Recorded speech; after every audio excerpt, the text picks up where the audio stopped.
আমি এখন আপনাদেরকে একটা লুজ প্যান্ট কাটিং কেটে দেখাবো 35 সাইজের, লম্বা হচ্ছে 35।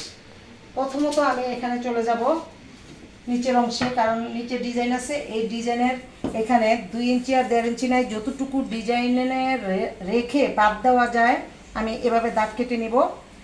এটা আমি সেলাইয়ের ভিতরে ঢুকিয়ে দিব, এটা সেলাইয়ের মধ্যে চলে যাবে। এখন এখান থেকে আমার উপরের অংশে চলে যেতে হবে 35-এ। 35-এ আমি দাগ কেটে নিলাম, লম্বা আমার 35 হবে। দাগ কেটে নিলাম। তো দাগ সোজা করার জন্য আমি দাগ সোজা করে নিলাম। এটা হচ্ছে আমার লম্বার মাপটা, এই যে 35। এখান থেকে এখানে আমার 35 থাকবে।